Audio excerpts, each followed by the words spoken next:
6 মাস। ভাবতেই অবাক লাগে সময়টা এত দ্রুত চলে গেল কিভাবে। আরে, এই তো সেদিন প্রথমবার এই রুমে এসে উঠেছিলাম, আর আজ এই রুমটা ছেড়ে নতুন একটা জায়গায় যাওয়ার সময় হয়ে গেছে।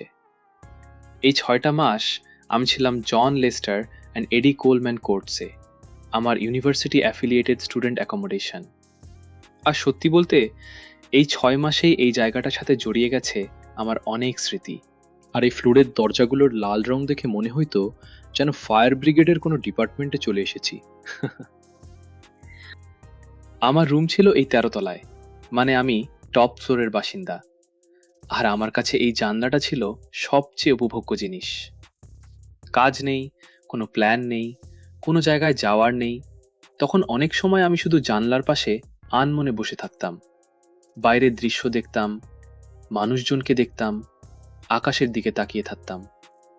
আর এভাবেই কেটে যেত সময়। হয়তো জীবনে প্রথমবার এতটা সময় আমি একা ছিলাম। কিন্তু অদ্ভুত ব্যাপার হলো, এই একাকিত্বটাই একটা সময় আমার ভালো লাগতে শুরু করেছিল। আজও চোখ বন্ধ করলে ম্যানচেস্টারে আমার প্রথম দিনগুলোর কথা খুব পরিষ্কার মনে পড়ে। যখন প্রথম ম্যানচেস্টারে ল্যান্ড করি, তখন চারপাশে কনকনে ঠান্ডা, চলছিল তুষারপাত, যেটা ইউকেতে এমনিতেই খুব বেশি দিন থাকে না। রাস্তাঘাটে বরফ জমে চারপাশটা কিছুটা সাদা হয়ে আছে, আর এদিকে ঠান্ডায় হাত আর নাকের ডগা জমে যাচ্ছিল। কারণ আমি তো বাংলাদেশের আবহাওয়ায় অভ্যস্ত। বাংলাদেশের গরম থেকে সরাসরি ম্যানচেস্টারের ঠান্ডায় এসে পড়া আমার জন্য একেবারেই নতুন একটা এক্সপিরিয়েন্স ছিল। মনে হচ্ছিল হাত দুটো আর আমার শরীরের অংশ না, একেবারে ফ্রোজেন মিট। সত্যি বলতে তখন আমি কিছুই বুঝতাম না। কোথায় যাব, কিভাবে যাব, কিভাবে কাজ খুঁজব, কিভাবে এই নতুন পরিবেশের সাথে মানিয়ে নেব, সব কিছুই ছিল নতুন। প্রথম দিকে আমি একদম লস্ট ছিলাম, আর অনেস্টলি ভীষণ ওভারওয়েলমড হয়ে গিয়েছিলাম। তারপর শুরু হলো আরেকটা স্ট্রাগল, জব হান্টিং। আমি তখন জবলেস, হাতে একটা ভালো সিভি ছিল, কিন্তু তাতে কি, সিভি ভালো হলেই তো আর ইউকেতে চাকরির দরজায় এসে কড়া নাড়ে না। কাজ পাওয়াটা যতটা সহজ ভাবতাম, বাস্তবে ততটা সহজ ছিল না। একটার পর একটা জায়গায় চেষ্টা করেছি, অ্যাপ্লাই করেছি, অপেক্ষা করেছি, আবার চেষ্টা করেছি, তারপর আবার অপেক্ষা করেছি, কিন্তু রেসপন্স পাওয়া, সেটা ছিল আলাদা একটা চ্যালেঞ্জ।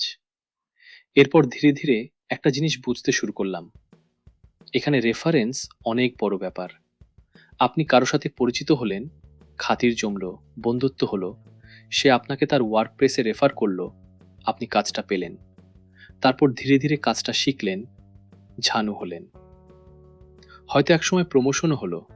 আর এভাবেই ধীরে ধীরে একটা নেটওয়ার্ক তৈরি হতে থাকে। আমার ক্ষেত্রেও ধীরে ধীরে সেভাবেই কিছু দরজা খুলতে শুরু করেছিল। আর এর পাশাপাশি ছিল আরেকটা বিশাল প্রেসার, টিউশন ফি। প্রতি মাসে প্রায় 1,600 পাউন্ডের মতো ইনস্টলমেন্ট, মানে এক একটা পাহাড় পর্বতের সমান ইনস্টলমেন্ট। সময় মতো পেমেন্ট না করতে পারলে ইউনিভার্সিটি থেকে ওয়ার্নিং আসবে, আর সেই ওয়ার্নিং দেখলেই মাথার মধ্যে একটাই চিন্তা, এই টাকা কোথা থেকে দেব। হাড়ে হাড়ে টের পেলাম স্টুডেন্টদের প্রবাস জীবন কিরকম প্রফেশনালি বাঁশ দেয়। এর পেছনে অনেক প্রেশার আছে, নিজের খরচ চালানো, বাসা ভাড়া দেওয়া, খাবারের খরচ, রান্নাবান্না করার ধৈর্য, যাতায়াতের খরচ, তার উপর মরার উপর খাড়ার ঘা স্বরূপ টিউশন ফি। তাই একটা সাইড হাসেল বা part time job is not an option, it's a necessity. বিশেষ করে আপনি যদি ওয়েলদি ফ্যামিলি থেকে বিলং না করেন। তবে এই 6 মাসের মধ্যে একটা জিনিস আমি সবচেয়ে বেশি এনজয় করেছি, নিজের সাথে নিজের সময়। তখন আমার মূলত একটাই জব ছিল, এভরি ওয়্যারহাউসের কাজ, যেটা এখনো যাই মাঝে মাঝে। বাকি সময়টা আমি নিজের মতো করে কাটাতাম। কখনো বাইরে যেতাম, নিজের ফ্ল্যাটের বেস্ট ফ্রেন্ডের সাথে আড্ডা দিতাম, ফ্রি মুভি দেখতাম মাসে একবার। কখনো ঘরে বসে থাকতাম, আর অনেক সময় কিছুই করতাম না, শুধু এই 13তলার জানালা দিয়ে শহরটাকে দেখতাম। কখনো দিনের আলো, কখনো সন্ধ্যার আকাশ, কখনো রাতের শহর। আর ওই জানালার ওপাশে থাকা সেই অচেনা শহরটা ধীরে ধীরে আমার জীবনের খুব পরিচিত একটা অংশ হয়ে উঠল। আজ যখন এই ঘরটা ছেড়ে যাচ্ছি, মনে হচ্ছে শুধু একটা ঠিকানা বদলাচ্ছি না, পেছনে ফেলে যাচ্ছি আমার জীবনের একটা নীরব অধ্যায়।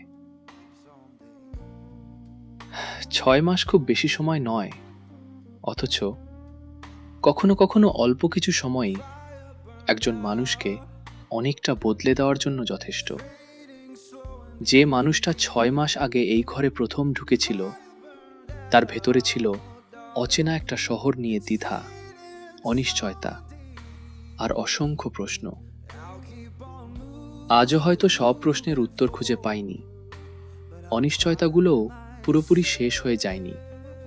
শুধু অনিশ্চয়তার মাঝেও দিব্যি লাইফ লিড করতে অভ্যস্ত হয়ে গেছি। এই 6 মাস আমাকে বুঝিয়েছে মানুষের জীবনে কিছু শিক্ষা কেউ হাতে ধরে শেখায় না, কিছু শিক্ষা আসে একটা নির্জন ঘরে কাটানো দীর্ঘ সময় থেকে। কিছু আসে ব্যর্থতার পর আবার চেষ্টা করা থেকে। কিছু আসে মাসের শেষে হিসাব না মেলা সংখ্যাগুলো থেকে। আর কিছু শিক্ষা আসে এমন কিছু মুহূর্ত থেকে যেখানে পাশে দাঁড়ানোর মতো শেষ পর্যন্ত নিজেকেই খুঁজে পাওয়া যায়। হয়তো এভাবেই মানুষ বদলায়, খুব বড় কোনো ঘটনার মধ্য দিয়ে নয়, বরং প্রতিদিনের ছোট ছোট লড়াই, অপেক্ষা, অনিশ্চয়তা আর নিঃশব্দে মেনে নেওয়া বাস্তবতার মধ্য দিয়ে।